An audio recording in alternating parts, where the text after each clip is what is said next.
अन्याय झालेला एक मुलगा. आई भीक मागायची. मुलांना शिकवण्यात तिला काहीही रस नव्हता. ती स्वतः रागीट आणि तिच्यापेक्षा तिचा धाकटा मुलगा रागीट. अन्याय झाल्यावर हा रागाने आणखी पेटून उठला.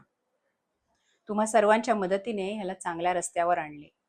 हा जर वळणावर आला नसता तर समाजासाठी तो खरोखरच घातक ठरला असता. बरोबर 3 वर्षापूर्वी तिचा मोठा मुलगा अतिशय उत्तम मार्गाने 12वी पास झाला. त्याच्या आवडीनुसार त्याला कॉम्प्युटर सायन्सला ॲडमिशन घेऊन दिले. आज तो कॉम्प्युटर सायन्सच्या 3ऱ्या वर्षाला शिकतोय. पहिल्या 2 वर्षात तो फर्स्ट क्लासने पास झाला. आज मला सांगायचंय ते त्याच्या धाकट्या मुलाविषयी. शाळेत असताना तो अतिशय उत्तम फुटबॉल खेळायचा. शाळेतल्या प्रत्येक मुलाकडे फुटबॉलचे उत्तम क्वालिटीचे शूज म्हणजे स्टड होते. हा मात्र अनवाणी पायांनी खेळायचा. तरीही फुटबॉल या खेळातला तो हिरो होता, नव्हे हिरा होता. यानंतर जिल्हास्तरीय आंतरशालेय फुटबॉल स्पर्धा भरल्या. निवड चाचणी झाली आणि अर्थातच याने अनवाणी पायाने का होईना अप्रतिम खेळ करून दाखवला. खरं तर टीमचा कप्तान होण्याची पात्रता त्याची. तरीही स्पर्धेमध्ये मात्र त्याची निवड झाली नाही. कारण तुझ्याकडे फुटबॉलचे स्टड नाहीत आणि स्पर्धेमध्ये नियमानुसार तुला खेळता येणार नाही. तिथल्या स्पोर्ट्स टीचरच्या त्यांनी खूप विनवण्या केल्या, पण त्यांनी नियमावर बोट ठेवले. मग पात्रता असूनही तो स्पर्धेत खेळू शकला नाही. यानंतर मला तो भेटायला आला तेव्हा त्या चिमुकल्याच्या डोळ्यात अंगार होता. हाताच्या मुठी तो बाजूच्या भिंतीवर आपटत होता. एकूणच सिस्टीम विषयी भयंकर रागाने बोलत होता आणि बोलता बोलता हमसून रडायला लागला. आपल्याच शाळेचा एक खेळाडू पुढे जाऊन आपल्या शाळेचं नाव उज्ज्वल करणार असेल तर शाळेनी एक स्टड आपल्याच खेळाडूला घेऊन द्यायला काय हरकत आहे? पण नाही, नियम म्हणजे नियम. मलाही या सगळ्या प्रकाराची चीड आली, पण या मुलाला सावरणं भाग होतं. चित्रपट बघण्याचा त्याला छंद होता. मी याच छंदाचा आधार घेतला. घातक या चित्रपटामध्ये अमरीश पुरी आणि सनी देओल यांच्यात एक अत्यंत भावूक प्रसंग आहे.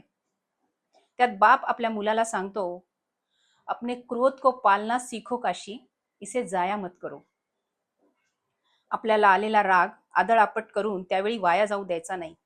त्याला जपून ठेवायचं. याच रागाला एक हत्यार बनवायचं, पण त्या हत्यारानं कुणाला इजा करायची नाही, तर स्वतःला आकार देण्यासाठी या हत्याराचा उपयोग करायचा. रागाचं हे हत्यार वापरायचं ते चांगलं काहीतरी घडवण्यासाठी, काहीतरी बिघडवण्यासाठी नव्हे. मोबाईलवर शोधून हा प्रसंग मी त्याला पाहायला दिला. त्याला ते कितपत पटलं, किती रुचलं मला माहिती नाही, पण त्यावेळी तरी तो रडतच निघून गेला तिथून. मला खूप वाईट वाटलं. लायक असतानाही नालायक ठरवलं की त्याच्या वेदना किती होतात याची जाणीव आहे मला. अमेरिकेत स्थायिक असलेले माझे एक मित्र, ते स्वतः स्पोर्ट्समन आहेत. व्हॉट्सअपवर असाच त्यांच्याशी काहीतरी संवाद साधत असताना त्यांच्याशी मी हा प्रसंग शेअर केला. यानंतर माझ्या काहीही ध्यानीमनी नसताना मला एक पार्सल मिळालं.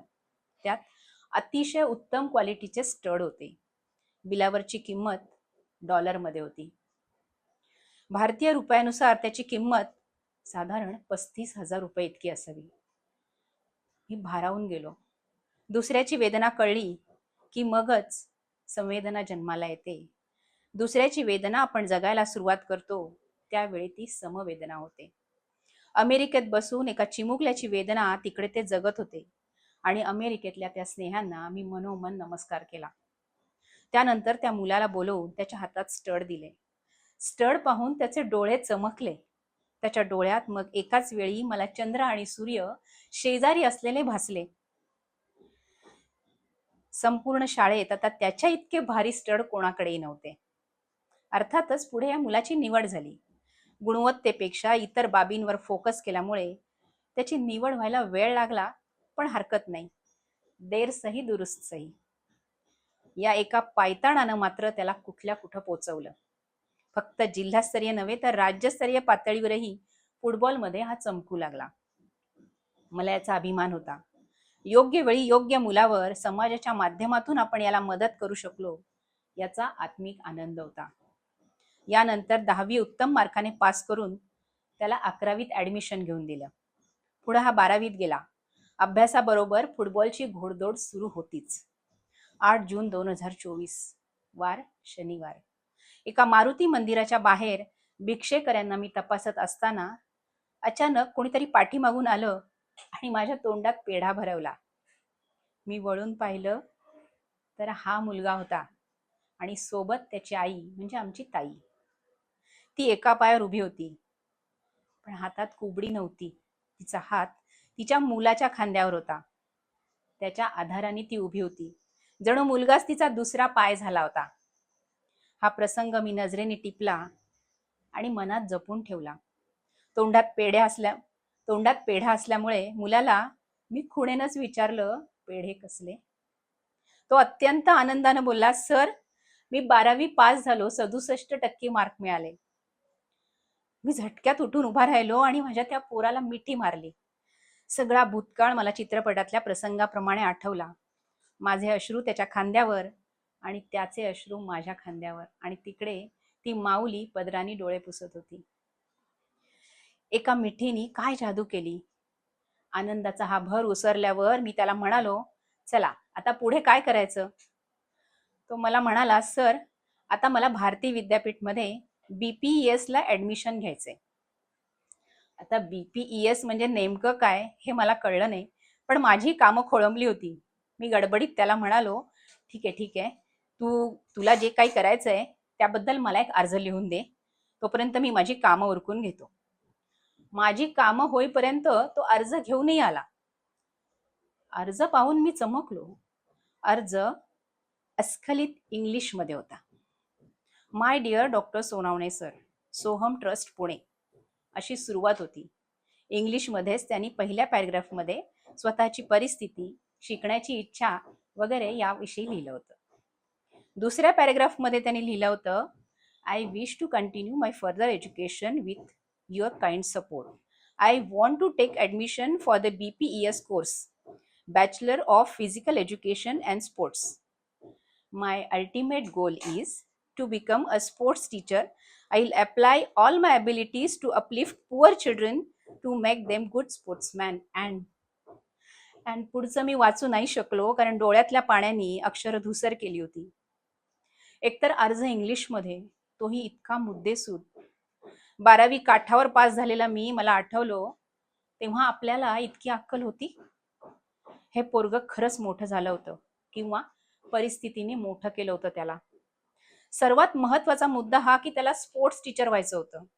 मी त्याला म्हणालो, अरे स्पोर्ट्स टीचर का रे, बरेच ऑप्शन्स आहेत की अजून. तो भूतकाळात हरवला.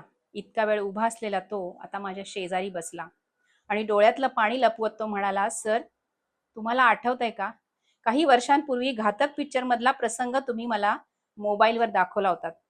त्यात बाप आपल्या मुलाला सांगतो, अपने क्रोध को पालना सीखो काशी, इसे जाया मत करो. सर मी तोच काशी होण्याचा प्रयत्न केलाय.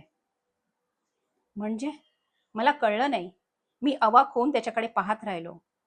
सर भीक मागणारी अपंग आई, अंगात पात्रता असून सुद्धा केवळ गरिबीमुळे सगळ्या गोष्टींपासून वंचित राहिलेला मी. कोणाच्या घरी कोणी जन्म घ्यावा हे कोणाच्याही हातात नसतं.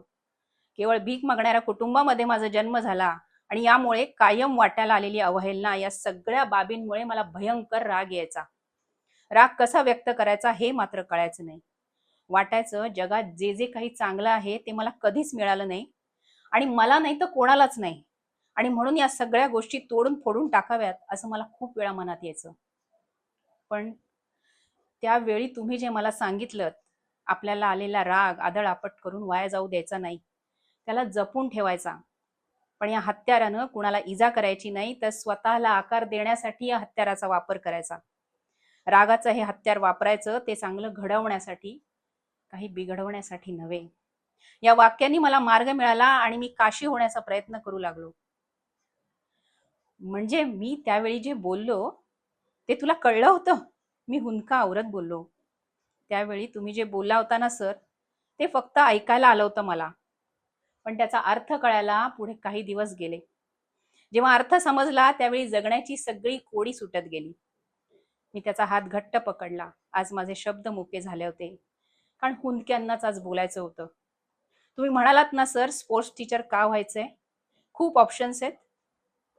सर, माझा गेम चांगला असूनही शाळेतल्या स्पोर्ट्स टीचरनी मला डावललं होतं, याचा राग मी मनात धरून होतो. पण याच रागाला मी जपलं. आता मला स्वतःला स्पोर्ट्स टीचर व्हायचंय आणि स्पोर्ट्स टीचर होऊन तळागाळातल्या गोरगरीब मुलांना शिकवायचंय. संधी द्यायची आहे त्यांना. स्टड नाहीत म्हणून कोणी खेळापासून वंचित राहणार असेल तर अशाला मी माझ्या पैशानी स्टड विकत घेऊन देईन. इतकी पात्रता स्वतःच्या अंगात भिनवायची आहे.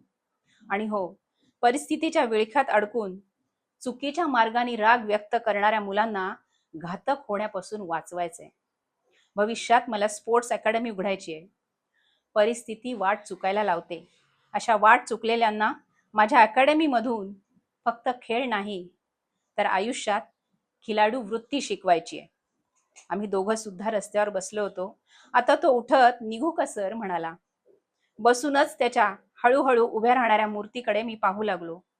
हळूहळू त्याचं डोकं आभाळाला टेकलं, पाय मात्र जमिनीवरच राहिले. मी खुजा होऊन त्याच्याकडे डोळे भरून पाहत राहिलो, जणू पायथ्याशी उभं राहून हिमालयाची उंची न्याहाळावी तसं. 15 जुलै नंतर फी भरायची आहे सर, जमेल ना आपल्याला? तो हात जोडून अत्यंत अदबीने माझ्या पायाकडे बघत म्हणाला. त्याचा आधीचा उग्र स्वभाव आणि आत्ताचा विनम्र स्वभाव यामुळे मी खूप सुखावलो. माझ्या आयुष्यावर लिहिलेल्या पुस्तकाची वर्षभर विक्री करून तो पैसा मी जून जुलै दरम्यान दत्तक घेतलेल्या मुलांच्या शिक्षणासाठी वापरतो. अनेक मुलांच्या फिया भरून आणि शैक्षणिक साहित्य देऊन सुद्धा यातले काही पैसे उरले होते. फी भरायला अजून 1 महिना शिल्लक आहे. तेवढ्यात काही पुस्तकं नक्कीच विकली जातील आणि याची संपूर्ण फी जमा होईल. मी त्याच्या खांद्यावर हात ठेवून फक्त हसलो आणि म्हणालो, आठवडाभर आधी आठवण कर मला, आता म्हातारा झालो मी. यावर तोही हसला आणि येतो सर म्हणत माझ्या पायाशी वाकला. यावेळी मात्र रागवत मी त्याला उठवलं आणि म्हणालो, काय रे, 12वीची परीक्षा पास झालास म्हणजे शिंग फुटली का तुला? तो घाबरला, बावरून माझ्या चेहऱ्याकडे पाहायला लागला. आपली काय चूक झाली हे त्याला उमगेना. त्याचा हात हातात घेत म्हटलं, अरे कालपर्यंत मामा म्हणत होतास ना, आज एकदम सर कसा म्हणालास? तुझ्या इंग्रजीमध्ये मामाला सर म्हणतात का? यानंतर मामा मामा म्हणत झप देशी कुशीत शिरला. त्यानंतर आभाळ भरलं. हा पाऊस त्याच्या डोळ्यातला, माझ्या डोळ्यातला की त्याच्या आईच्या डोळ्यातला.